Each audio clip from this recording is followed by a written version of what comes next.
Thank you very much for staying with us here on Sunrise. Good morning to you wherever you are, coming to you live from Kingston, Jamaica. Well, in a world where dads are expected to be strong and silent and somehow know all the answers to everything and be able to fix everything every time, who's checking in on them? Well, today we are. June is Men's Mental Health Month, and licensed associate clinical psychologist Verol Billet is here to help us unpack the emotional weight that many fathers carry silently and the simple power of asking, "Are you okay?" Welcome to the program, Verol. How are you doing? Thanks for having me. I'm good. How are you? I'm good. Give thanks. I'm Are good. you sure? Yes, I'm sure.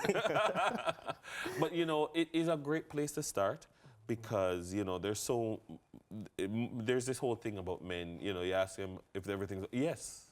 I'm good, man. Yeah, man, I'm good, man. Yeah, man, you know, I'm all right. And very often things are not. But let's look at mental health from the unique perspective of a father, not just a man, but a father. What are some of the peculiarities that affect men's mental health, fathers' mental health? Well, as a father, you are now responsible for others. You have this child, you have your partner, you have a family that you need to take care of. And that comes with this concern about, do I have enough to provide? Do I have enough money? I think that's one of the chief concerns that they have, which would push them to work, which can lead to burnout, not spending time with the family, and then getting the backlash because you're not here enough, you're not at home enough, you don't know your children. And so a lot of it is left on the mother, which can lead to some amount of resentment. Okay? And then feeling alone, feeling isolated, when in reality, other fathers are also feeling the same. But you don't want to feel like you're weak by reaching out or saying, yo, I need help. You know, what you're pointing to in many ways is the weight of social expectation and the way, you know, this construct of fatherhood that is defined rather, by society, by the culture of the day.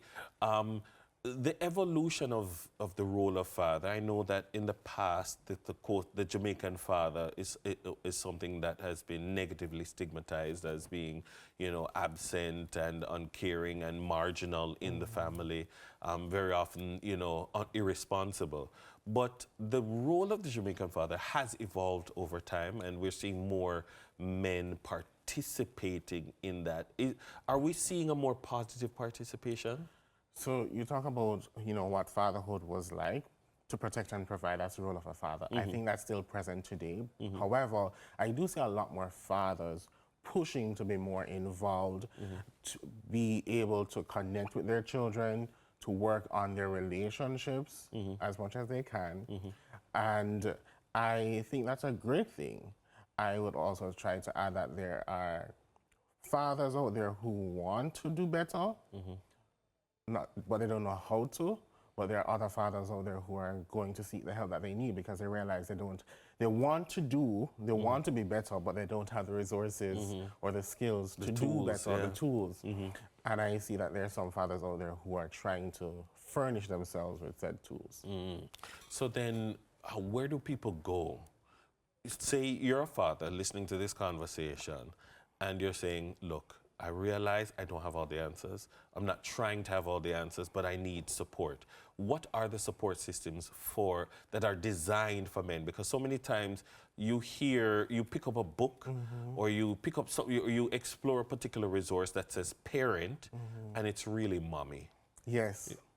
Yeah? And we'd want it to also be culturally relevant. So where can you go? Well, I'm at Dr. K.D. Morgan and Associates, 68 Lady Musgrave Road. We also have a nonprofit college journey. And I realize that there are other spaces that are doing a number of things, men's mental health, tapping into the different areas, including fatherhood. At College Journey, we also started a podcast, myself and another male colleague, which you can find on our YouTube channel, College Journey, where we tackle a lot of things about men. And yesterday we shot our next episode for fatherhood, about fatherhood. Nice. And then Chantal Monroe is doing her work. She's a trauma coach, and she's doing her work creating programs for men and right now about fatherhood. We can't leave out fatherhood when we're talking about being men. It's intertwined, I Yes. think. And then there's another retreat I'm aware of that is happening end of month, where the organizer has a group of men who are going out of town for like a weekend to just reflect on themselves and see how they can be better.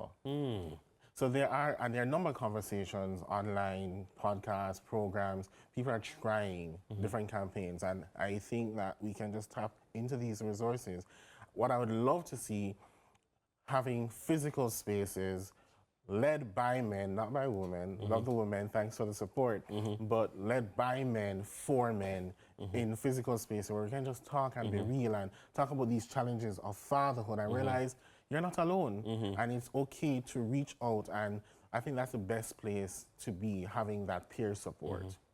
You know, you mentioned something that, I recall a conversation with one of our production staff here, a young man named Paul, young, positive, progressive Christian youth, and he's, you know, feeling the weight of the gelding pressure. Oh, yeah. And, you know, because so much of masculinity is tied up in becoming a father, which affects your mental health. I mean, speak to someone like Paul who, you know, is feeling that gelding pressure from the other men in his circle.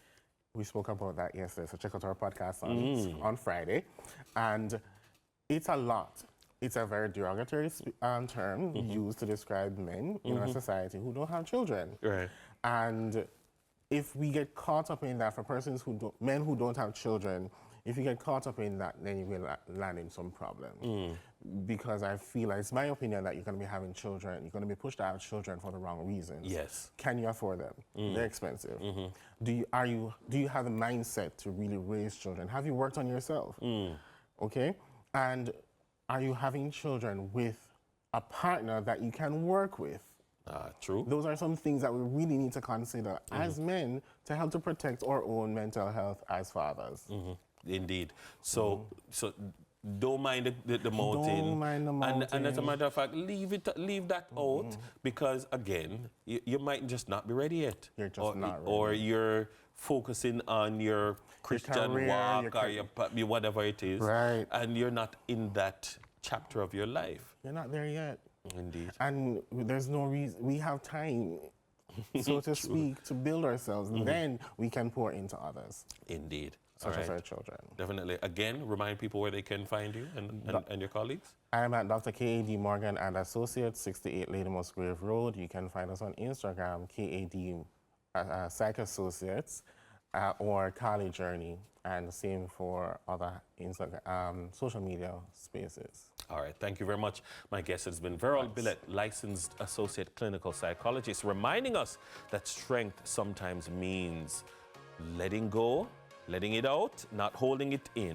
Of course, up next, things get a little bit buzzy in the studio with the Kiwani's Bright Young Minds Spelling Bee Champs.